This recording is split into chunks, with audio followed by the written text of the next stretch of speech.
जो कहा वो किया, और जो किया वो साबित हुआ। और इस गांव से अभी जैसे मैं देख रहा था साउथ दिल्ली का सारा कॉम्बिनेशन, तो जितने भी मेरे साथी हैं पूरे गांव में, सब एक आवाज़ से कह रहे हैं कि इस बार सहीराम जी को जिता के लाना है। इन्हें भी उस बारे में पता नहीं है कि कितने लोग इनके साथ उत्साह से जुड़े हुए हैं। तो ये इस बार आम आदमी पार्टी की सहीराम जी की एक बहुत विशेष जीत होने जा रही है। आप लोग ऐसे ही उत्साह के साथ बहुत इनका साथ दें। हमारे एक और पहलवान जी ने अभी जो शुरुआत की है, इनको तन मन और धन देने की ये शुरुआत चलती रहे। और सहीराम जी, मेरी ज्वाइनिंग में सहीराम जी का बहुत बड़ा हाथ था। कई नेताओं से उन्होंने बात करी और पर्सनल इंटरेस्ट में मेरी ज्वाइनिंग कराई। तो हमारे मतभेद अलग आएंगे और ये अश्योर कर रहे हैं कि हमारे यहाँ मेहमान हो, इसलिए इलेक्शन लड़ेंगे। देखो जब आम आदमी सेकेंडरी हमारे लिए, सहीराम पहली बार, वो हिसाब हम अपना कर देंगे। प्रधान जी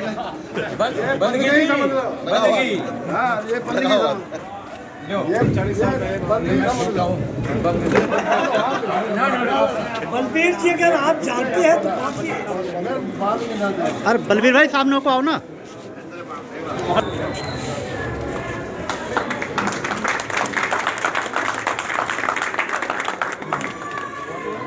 मैं अब अपने प्रत्याशी श्री सहीराम जी से दरख्वास्त करता हूं कि वैसे संबोधन की कोई जरूरत नहीं है।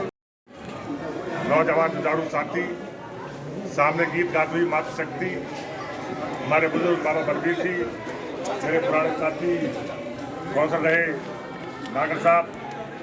वैसे तो मेरे यहाँ कई संबंध हैं, वही का आपने बता ही दिया, दोनों भाइयों ने नागर साहब ने, लेकिन उससे अलग भी मेरे यहाँ संबंध है। मेरे कुछ कितने साथी मेरे स्पोर्ट्समैन हैं जो मेरे साथ कुश्ती लड़े हैं, कितने साथी जैसे मेंटर जी बैठे हुए हैं, कितने साथी ऐसे हैं जिनके साथ मैंने कबड्डी खेली है। तो मेरा यहाँ कई प्रकार का रिलेशन है, कई प्रकार की रिश्तेदारी है। तो मैं तो आपसे, मेरे साथ मेरे विधायक महोदय दत्त जी, उन्होंने भी आपकी सेवा की है पार्टी के नाते, ये भी आपके साथ कंधे से कंधा मिला के लड़ेंगे। बाकी यहाँ भाषण क्या दूँ मैं समझ नहीं पा रहा हूँ। मैं तो आपसे प्रार्थना करने आया हूँ एक रिश्तेदार के नाते, एक प्रत्याशी के नाते, कि जितनी भी ताकत आप लगा सकते हो मेरे लिए, उतनी ही ताकत से मैं आगे आपकी सेवा करूँगा।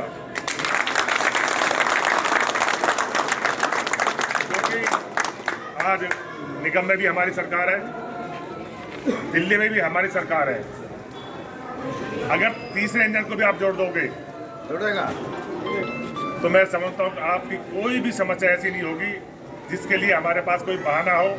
हम कहें कि हमारा निगम पार्षद नहीं है, हम कहें कि हमारा विधायक नहीं है, हम कहें कि हमारा सांसद नहीं है। जब तीनों कड़ियाँ जुड़ जाएंगी तो एक बहुत तगड़ी, बहुत मजबूत कड़ी बन जाएगी।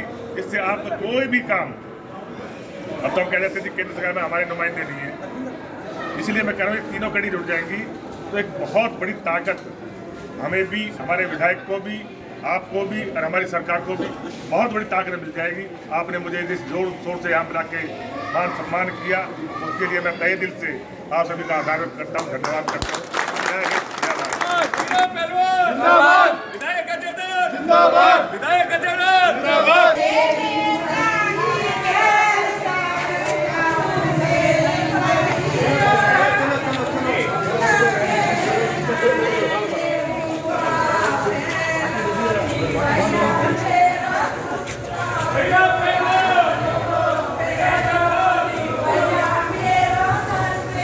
पार्टी है, आप कहाँ मानते हैं अपने आप को और उनको? देखिए, अगर भारतीय जनता पार्टी अपने आप में इतनी ताकतवर होती या अपने आप को इतना ताकतवर मानती तो शायद प्रत्याशी ना बदलती। तो अभी आपको ऐसा लगता है जो इंडिया गठबंधन के तहत जो चुनाव लड़ रहे हैं प्रत्याशी, कितना आपको लगता है कि सफल होंगे? आप तो पूरी दिल्ली कवर कर रहे होंगे, जिस तरह से इंडिया गठबंधन के उम्मीदवारों का स्वागत हो रहा है, जैसे भी आपने यहाँ देखा। अभी तो भाजपा के उम्मीदवार लड़ने के लिए तैयार ही नहीं है, तो आप समझ सकते हैं क्या हाल होगा उनका। अभी तो रूठों को मनाने में लगे हुए हैं, यहाँ पद यात्राएं और सभाएं हो रही हैं, तो कितने पीछे है भारतीय जनता पार्टी। इस इंडिया गठबंधन से आप अंदाज़ा लगा सकते हैं। दक्षिण दिल्ली की बात हम करें तो दक्षिण दिल्ली में क्योंकि आप भी उसी समुदाय से आते हैं जिससे कि आपके जो आपके विरोधी प्रत्याशी हैं रामवीर भितोड़ी, तो उनमें और आप में कितना अंतर नजर आता है? देखिए, ये एक समुदाय की लड़ाई नहीं है, आप इस बात को समझें अच्छी तरह से। ये किसी समुदाय की लड़ाई नहीं है, हमारे आपसी समुदाय की भी नहीं है, ना किसी और समुदाय से लड़ाई है। ये लड़ाई है विकास की और विचारधारा की। तो अगर उन्होंने विकास किया होता, उनकी विचारधारा अच्छी होती, तो शायद आम आदमी पार्टी का जन्म ही ना होता। तो इंडिया गठबंधन जो जातीय जनगणना की बात कहते हैं उससे आप सहमत हैं? 101%। कितने सहमत है? क्या आपका विचार क्या है इस विषय में? कैसे जातीय जनगणना कैसे फैसला कर देगी? देखिए, अगर आप जातीय जनगणना नहीं करोगे तो लोगों को जो सुविधा मिलती है आरक्षण के तहत, वो किस आधार पर दोगे आप? उस आरक्षण गणना की वजह से कितने ही लोग अपने अधिकारों से वंचित है आज।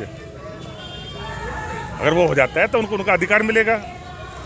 जिस तरीके से आपके स्वागत किए जा रहे हैं जगह जगह, जैसे हमने देखा पगड़ी आदि से, पगड़ी भी पहनाएगी, फूलमाला भी आपको पहनाएगी, कितने आप इससे सहमत हो रहे हैं कि आपको लगता है कि आपकी जो जीत है वो निश्चित हो रही है? 101% निश्चित है। देखिए, जिस तरह से दिल्ली में माननीय मुख्यमंत्री अरविंद केजरीवाल जी ने विकास किया है, जैसे अभी हमारे विधायक अजय दत्त जी हैं, इन्होंने जो दिन रात मेहनत करके यहाँ विकास किया है, सरकार द्वारा कराया है, किया है, दिन रात मेहनत किया, लोगों के सुख दुख में शामिल हुए हैं, तो मैं समझता हूँ कोई बड़ी बात नहीं है। जीतने के बाद में सहीराम पहलवान का सबसे पहले काम क्या होगा? सबसे पहले 69 जो अनऑथराइज कॉलोनी पे इन्होंने तलवार लटकाई है भारतीय जनता पार्टी ने, सबसे पहले उनको रेगुलाइज कराना, उनको मालिकाना हक दिलाना है। और अलग अलग अभी पीछे मैं गया हूँ, इनके सांसदों ने गांव गोद लिए थे। एक साल में एक देहात का एक गांव इन्होंने गोद लिया था। आज में मेरे को जाने का वहाँ मौका मिल रहा है प्रत्याशी के तौर पे।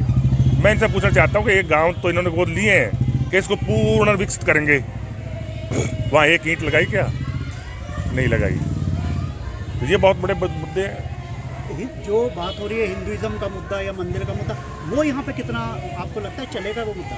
देखिए, ये लोगों की उनका ढकोसला है, उनकी सोच है। मैं भी राम भक्त हूँ, मैं राम की पूजा करता हूँ, मैं बड़ा खुश हूँ राम मंदिर बना है। मैं गौमुख से 13 बार कावड़ लेके आया हूँ, तो क्या मैं राम भक्त नहीं हूँ? शिव जी का भक्त नहीं हूँ? बजरंग बली जी का भक्त नहीं हूँ? काली माँ का भक्त नहीं हूँ? लेकिन आज लड़ाई है विकास की। आज दिल्ली सरकार ने स्कूल अच्छे बना दिए, मंदिर बन गया, अच्छी बात है, लेकिन स्कूल नहीं बनाए क्या? स्कूल भी तो बनना चाहिए। हमारे आने वाली पीढ़ी का कहाँ जाएगी? हेल्थ पे काम ना किया जाए क्या? पानी फ्री ना दे, बिजली फ्री ना दे? तो आज विकास की और विनाश की लड़ाई है। तो ये पहलवान सहीराम थे जो बता रहे थे कि ये विकास और विनाश की लड़ाई है। और जहाँ तक इंडिया गठबंधन के विषय में उन्होंने बताया कि विकास मुद्दा सबसे बड़ा होगा। और जो हिंदू राम मंदिर, उन्होंने कहा कि वो भी राम भक्त है और वो भी हिंदुज़म की तरफ उनका रुख है, लेकिन कहीं ना कहीं उनकी तरफ से बात कही गई है कि हिंदुत्व का मुद्दा इतना हावी नहीं रहेगा, लोग विकास चाहते हैं, विनाश नहीं चाहते हैं। देखने वाली बात यह होगी कि आने वाले समय में आम आदमी पार्टी और भारतीय जनता पार्टी का जो मुकाबला किस ओर रुख लेता है। कल दक्षिण दिल्ली से मैं अजीत कुमार।